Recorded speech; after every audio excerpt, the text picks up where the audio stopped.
Bom dia, jovens. Aqui, professor Carlos Wagner, novamente, para falar sobre funções elementares. A pergunta de hoje é, se você tem a função exponencial, qual é a sua derivada? Queremos saber qual é a derivada da função exponencial. Porque até então nós somente abordamos as funções polinomiais e racionais e outras por aí, parecidas, né? Mas vamos agora para as funções elementares, a exponencial e o logaritmo. Bom, para derivar a função exponencial, eu vou usar o que nós temos dado desde o início, a definição de derivada, né? Então, derivada da função é igual em x, né? Vou colocar aqui, em x é igual ao limite, quando h tende a zero, de f de x mais h menos f de x sobre h. Todo mundo já conhece a definição, nós vimos de onde ela vem, né? Vimos todos os detalhes, o limite do quociente de Newton, nós vimos que isso aqui representa a inclinação da reta tangente, a taxa de variação. Fizemos tudo com bastante detalhes, né, para chegar nessa definição aqui. Bom, aplicando a função f, nós vamos ter limite, quando h tende a zero, aqui a função f é a exponencial. Então, o que a função faz com o objeto? Ela eleva a esse objeto, tá certo? O argumento aqui é elevado ao argumento. O nosso argumento aqui é x mais h, então é elevado a x mais h, menos a f de x, que é o próprio e elevado a x, sobre h, tá bom? Bom, aí a gente vai trabalhando as propriedades que nós conhecemos lá do ensino fundamental, de exponencial, né? Exponencial elevado a x mais h é elevado a x vezes e elevado a h, tá certo? Então, aqui nós aplicamos aquela propriedade que diz produto de potências de mesma base é igual, repete a base, somos expoentes, x mais h, só que nós fizemos a volta, né? O caminho inverso. Bom, mas vamos lá. H. Isto é igual a isso, é o que importa. Então, nós vamos lá. Limite, agora eu vou pôr o e elevado a x aqui em evidência, tá bom? Esse e elevado a x em evidência. Você vai ter limite, quando h tende a zero, no numerador e elevado a x, que multiplica e elevado a h menos 1, tá certo? Esse dividido por elevado a x dá elevado a h, menos por mais dá menos, e elevado a x dividido por elevado a x é 1, sobre h. Agora aqui tem um detalhe importante. Quem está variando é o h, a variável aqui é h. O x é fixo, tá bom? Nós estamos calculando a derivada em um ponto fixo. Ele não está variando, então e elevado a x é uma constante, e a constante pode sair do limite, né? Então você vai ter o seguinte, no final das contas você vai ter e elevado a x vezes o limite, quando h tende a zero, da função e elevado a h menos 1 sobre h. Ok. Então, o que você tem que... Esse aqui já está resolvido, né? Você não vai mexer mais nisso. A única coisa que nós temos que trabalhar agora é esse limite, tá certo?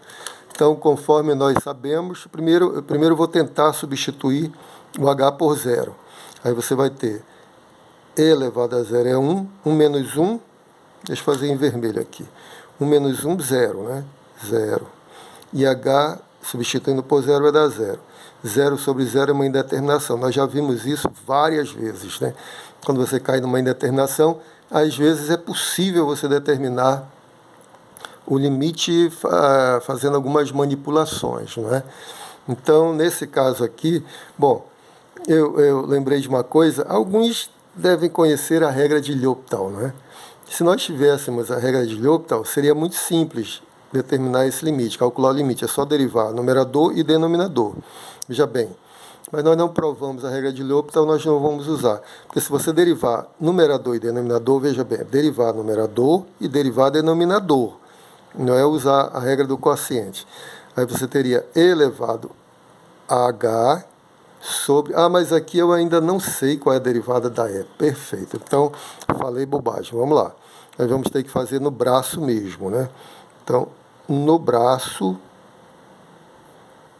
Vamos fazer no braço, fazer a conta aqui.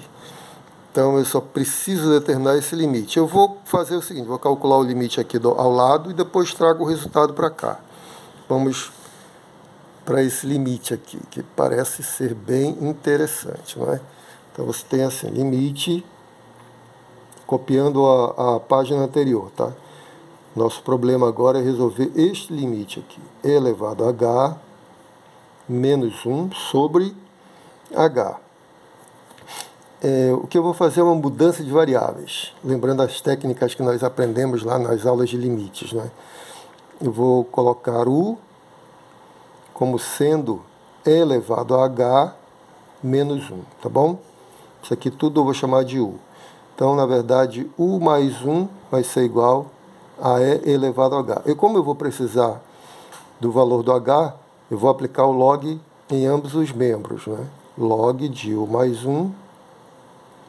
E aqui o log de e elevado a h é o próprio h, tá certo? Tá? Lembrando que o log e e são funções inversas. Que eu estou usando ali aqui, log de e elevado a h é igual a h vezes log de e, mas o log de e é 1 e fica somente h, tá certo?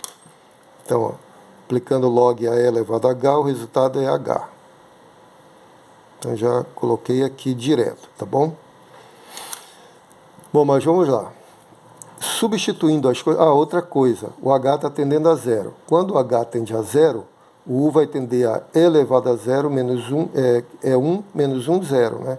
Então, h tendendo a zero implica em que o u vai tender a zero também. E elevado a zero é 1, 1 menos 1, 0, tá bom? Quando h se aproxima de zero, o u também se aproxima de zero. Então, mudando a variável aqui, você vai obter limite. Quando u tende a zero, lá no numerador vai ficar somente u, e no denominador log de u mais 1, né? Então, u sobre o log de u mais 1. Então, veja bem, vou dividir numerador e denominador por u. Ou é mesmo que passar o u para cá, né?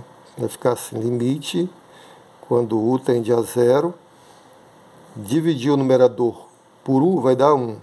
Dividir o denominador por u, vou escrever assim para a gente entender melhor as propriedades, né? Quando aplicar a propriedade logaritmo. Logaritmo é assim, h vezes logaritmo, h passa a ser o expoente do logaritmando, né? O expoente do logaritmando multiplica o logaritmo. Essa é a propriedade que eu vou aplicar aqui novamente, né? Então, você vai ter limite, quando u tende a zero, daí vai ficar 1 sobre log, olha só, de u mais 1, aí o que estava multiplicando o logaritmo é o expoente do logaritmando, tá bom? 1 elevado a 1. Agora eu vou aplicar limite do quociente, vai ser limite do numerador dividido pelo limite do denominador. Deixa eu ver, aqui é a mudança de variáveis, tudo aquilo que nós usamos para cá, não é? Aqui eu vou ter limite de 1, é 1 mesmo, já vou colocar 1, tá? Para não escrever tanto. 1. Limite de 1 constante vai dar 1. Aqui limite do logaritmo de u mais 1 elevado a 1 sobre u, quando u tende a zero. Aí nós já vimos também essa propriedade, o logaritmo é uma função, lá quando estudamos limites, nós vimos logaritmo é uma função contínua, você pode trocar aqui. Então, limite do log é log do limite. Você vai ter, tudo foi devidamente demonstrado, né? 1, aí vai dar log do limite de u mais 1 elevado a 1 sobre u, quando u tende a zero. Aí, de novo, vamos nos reportar às aulas de limite. Quando nós estudamos limite, nós vimos isso aqui como limite fundamental exponencial. E esse limite é igual a e. Então, esse limitezão aqui é o próprio e. Daí você vai obter, no final das contas, 1 sobre log de E. Mas quem é o log de E? Log de E é igual a 1, né? 1 vezes HH aqui. 1 sobre 1, que é igual a 1. Olha só que maravilha. Esse limite aqui, que nós estávamos procurando, no final das contas é igual a 1, tá bom? Na verdade, eu vou talvez alguém vá lembrar, isso aqui esse limite nós já calculamos lá nas aulas de limites, né? Esse limite igual a 1. Então, foi o mesmo caminho, chegamos que isso aqui é 1. Vamos substituir lá onde nós precisamos dele, né? Então, nós chegamos à conclusão que o limite de E elevado a H menos 1 sobre H, quando H tende a 0, é igual a 1. Bom, vamos substituir na nossa conta principal. Aqui, deixa eu enquadrar, que tem vídeo que fica tudo uma bagunça, né? Aqui, enquadrando aqui. Bom, isso aqui é 1. Então, nós acabamos de calcular, não vou mais perder tempo, isso é 1. 1 multiplicado por E elevado a x é igual a E elevado a x, tá bom? Conclusão extraordinária. Se a função exponencial, quem é a derivada da função exponencial? É ela própria, tá bom? Então, f de x igual a E elevado a x implica que a derivada é ela mesma. Olha que coisa bonita, né? Então, isso aqui você nunca vai esquecer, né? A derivada da função exponencial é ela mesma, é só copiar. E uma coisa ainda mais interessante, mais bonita, é quando você integra a função exponencial da ela mesma. Então, ela é uma função bem que não se move, né? Digamos assim, do ponto de vista do cálculo diferencial integral. É a função mais bonita que aparece na natureza. Nas aulas eu vou trazer, aliás, eu já fiz isso. Em economia, nós vimos, no problema de economia de juros contínuos, nós vimos como aparece a exponencial lá. Bom, vou fazer um exercício rápido, só de aplicação aqui, tá bom? Deixa eu ver um exercício aqui rapidão, um exemplo, né? Exemplo de cálculo da derivada. Se a nossa função fosse a função, digamos, 3 vezes E elevado a 2x mais 1, tá bom? Apareceu a função exponencial. Então, vamos derivar. Derivada da função g é igual a constante, eu repito, né? E vou multiplicar só a parte variável. Qual é a derivada da função exponencial? Nós acabamos de ver que a derivada da função exponencial é ela mesma. Então, é só copiar. Só que aqui, ó, você vai copiar a função, né? É a mesma. A derivada da função exponencial é ela mesma. Tá bom? Agora, o que está acontecendo aqui é que o nosso expoente, ali o nosso expoente não é a função identidade, como aqui, né? Função identidade você deriva da 1. Então, pela regra da cadeia, você tem que derivar esse argumento, né? Você tem que derivar o argumento. Aqui não é a função identidade. Quando eu derivo, vai dar o quê? Vai dar 2. Então, não esqueça que pela regra da cadeia, você tem que derivar o argumento. Então, 3 vezes a derivada da função exponencial é ela mesma, simples, mas aí você tem que derivar o argumento, derivada 2. Então, no final das contas, a derivada da função g de x é igual a 3 vezes 2, 6 vezes e elevado a 2x mais 1, tá bom? Então, era o que eu queria para esse momento. Só não esqueça esse detalhe da regra da cadeia, tá? Quando o argumento não for a função identidade, você tem que derivar também. Um grande abraço, fiquem com Deus. Eu vou voltar com a função logaritmo.